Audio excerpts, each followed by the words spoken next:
Hello and welcome back. Today we have our winter wardrobe box number 2 from Huckberry. Now what's in here is a surprise. I did another one of those, had a big list, I just requested a bunch of stuff, and they send me what they decide is acceptable, and I don't know what that is until I open it up and find out. Now I did put in some things for a separate video that I would like to do. I did one last year, a little holiday video, but I don't know if that stuff's in here because, again, mystery box. So if I blur anything out, it's because I'm saving it for a different video. But we won't know what's in here until we crack it on open.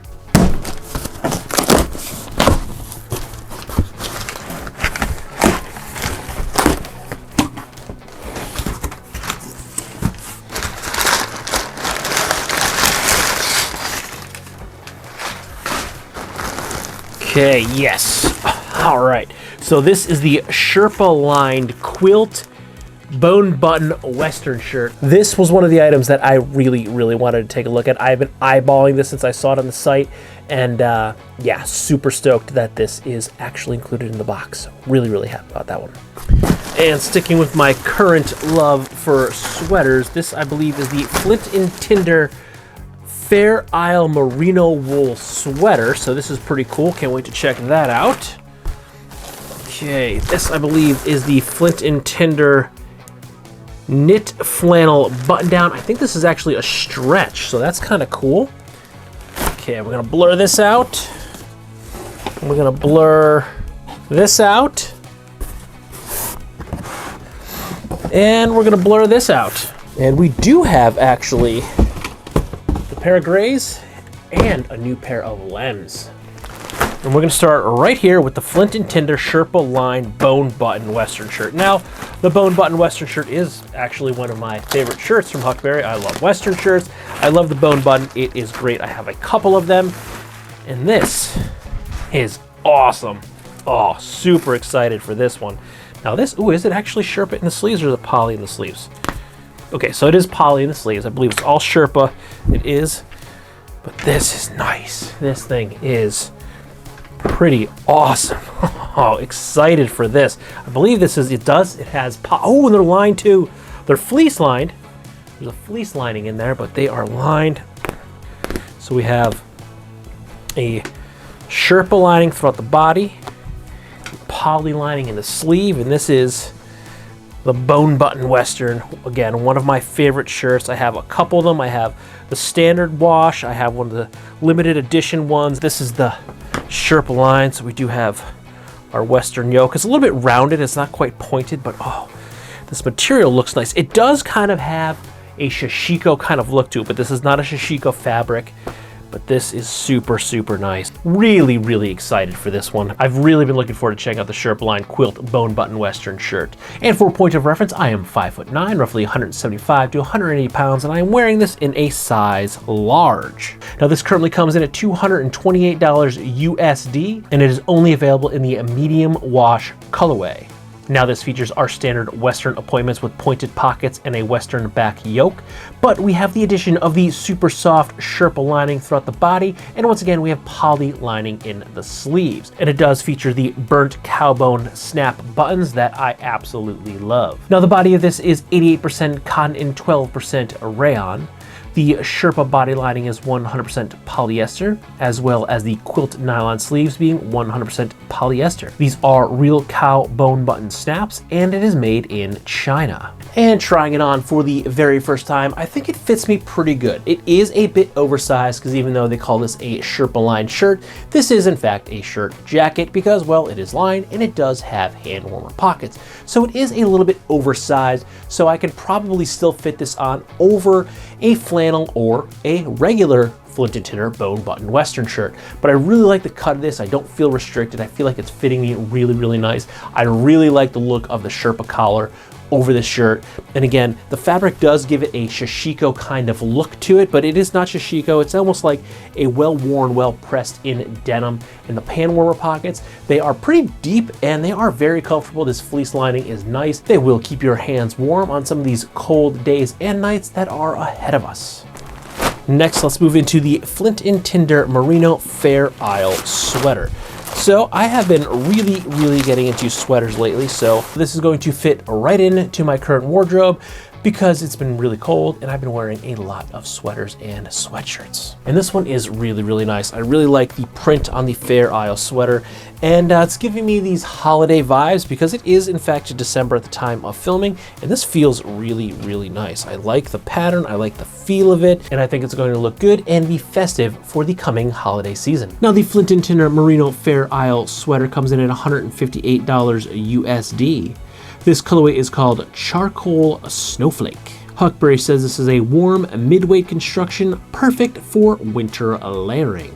The body of this is 100% merino wool, while the ribbing on the sweater, that being the cuffs, the bottom, and the neck, is 100% lycra, and this is made in China. Once again, I am wearing this in a size large, and I think this is fitting really good, and because it is merino wool, it is feeling very comfortable on the skin. I am only wearing this over a t-shirt right now, and I don't have any itch, especially in the pits of my elbows. That's where I generally get it when I'm wearing a sweater, but I'm not getting any of that right now. This is feeling really good. It is fitting really well, and I am digging this charcoal snowflake pattern because once again, this is a very festive sweater because we are going into the holiday season, and I think I can agree with Huckberry. This is going to be a good garment for winter layering. Next up, we have the Flint & Tinder stretch knit flannel shirt. And this is in one of my favorite colorways for a flannel, a red buffalo plaid. To me, the best color for a flannel is red buffalo plaid. Okay, so there we go. Once again, this is a size large, and there it is. It's real stretchy. That's way stretchier than I thought. That's, woo, is that a 4-way? Yeah, it's, stretches more in the width than in the length, but there is a little bit give in the length, but that looks good. I like that.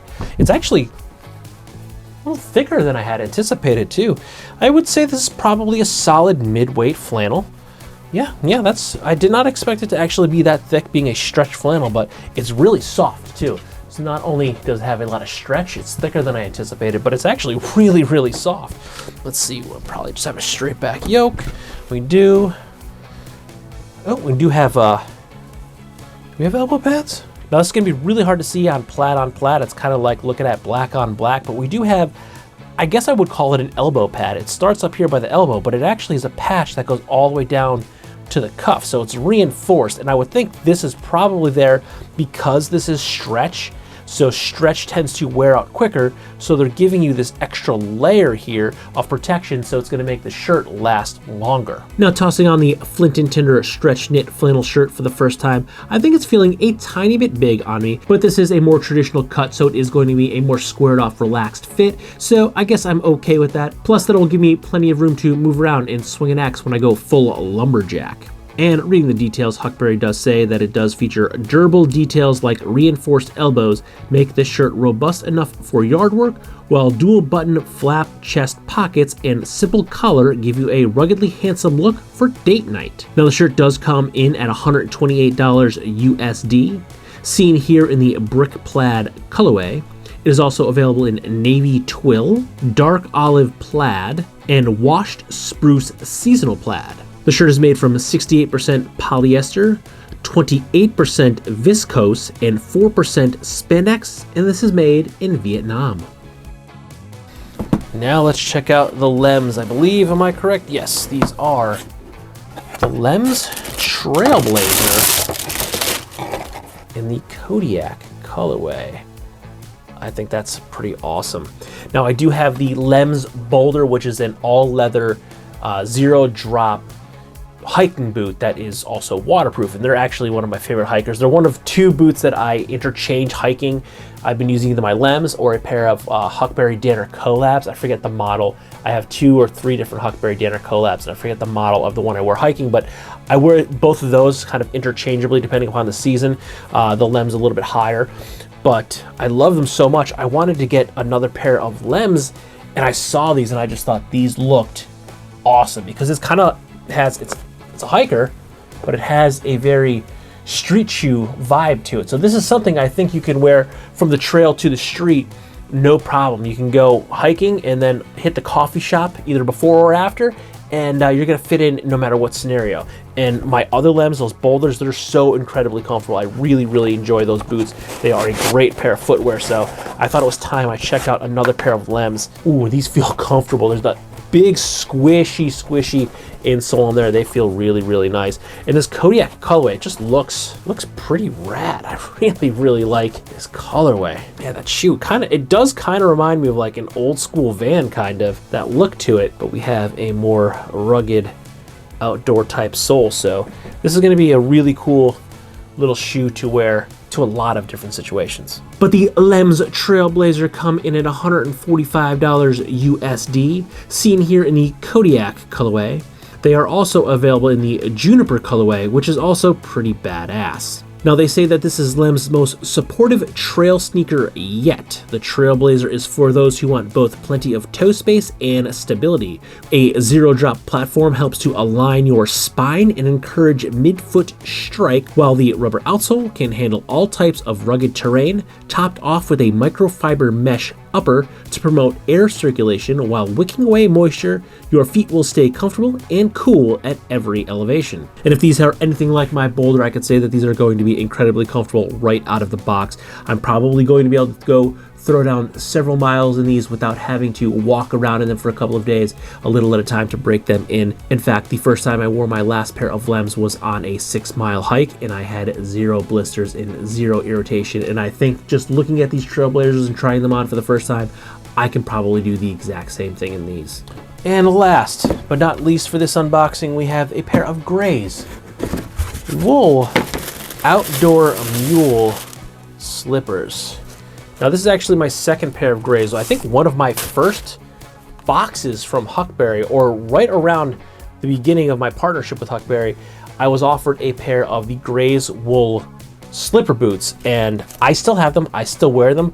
I love them. They're great. I actually wear them with no socks in the winter when I'm walking the dog, when I get up in the morning and I go to take him for a walk, and I've worn them down to probably the teens with no socks and been totally fine. The one thing is they are so warm that you can wear them down into the teens, and I've probably even worn them a little bit colder, but with socks, that there's that warm. You can wear them at those temperatures, but they're so warm that if I'm just out and about, I'm sweating. So I thought that the grays wool slipper, the Mule, is going to be a really good option because if they're anything like the slipper boot, they're going to be incredibly comfortable. They're going to be incredibly warm, but I'm going to be able to vent myself a lot better. And I'm going to leave these by the door, and these are like my after work. I've actually been wearing a pair of Birkenstocks lately, but now that it's kind of cold, it's a little too cold for Birks. So I think it's going to retire the Birks for the season and go into the grays outdoor Mule, because this is going to be a little bit warmer, obviously, than a pair of just leather Birkenstocks, and it's going to help. I like the traction too. I should add that. I've walked around in some crappy weather conditions in the outdoor Mule, or I'm sorry, the outdoor slipper boot. It has the same sole, and they work really well. I mean, nothing works great on ice, but for some of these wintry weather conditions, this sole actually grips really well. So it's going to be able to grip on some of these crappy conditions. It's going to be a lot warmer than a pair of Birks, but it's also going to vent me a lot better than walking around in these slipper boots. And I like the look of these as well. These have a nice look to them that I think I can throw these on with a pair of jeans, and I can still walk around casually in these and no one's going to think that I'm out of place. I could probably even get away with wearing these to work because they have such a nice look to them. If I wore these with a pair of khakis that kind of came down and covered my heel pretty well, you wouldn't know that I'm wearing a Mule, and that I would be cozy and comfortable all day long at work in these grays Mules. And currently at the time of filming, the grays wool outdoor Mule slipper comes in at $88 USD. These are the charcoal in black colorway, but they're also available in an oat gum colorway. Now these are a slightly updated design from my last pair of grays, but I believe most of it is just cosmetic appointments, such as the leather tab at the heel to help with easy on and off, and I think that will also add for a little bit more durability, as your heel would be rubbing on a piece of leather as opposed to the wool, so it will wear out much slower. And one additional note about my old pair of grays is that they are probably 2, maybe going on 3 years old at this point, and they are still kicking just fine. So I think that the wool outdoor Mule slipper is going to last me for years to come. So there we have it for our Huckberry Winter Wardrobe Part 2 unboxing. I think we have some really nice pieces here to take a look at, some things that are going to keep us cozy and warm through these very, very cold months that are coming, and very festive for the holiday season that is quickly approaching. So stay tuned to have full real use reviews of each of these pieces, as well as the other 3 pieces that we blurred out at the beginning of this video. There'll be a side video. It should be something short, something fun, but there will also be reviews on each of those items as well in the future. So with that, don't forget to like, comment, share, and subscribe. Smash that big red button and ring that bell right next to it so you get notifications the next time I post a brand new video. Good night.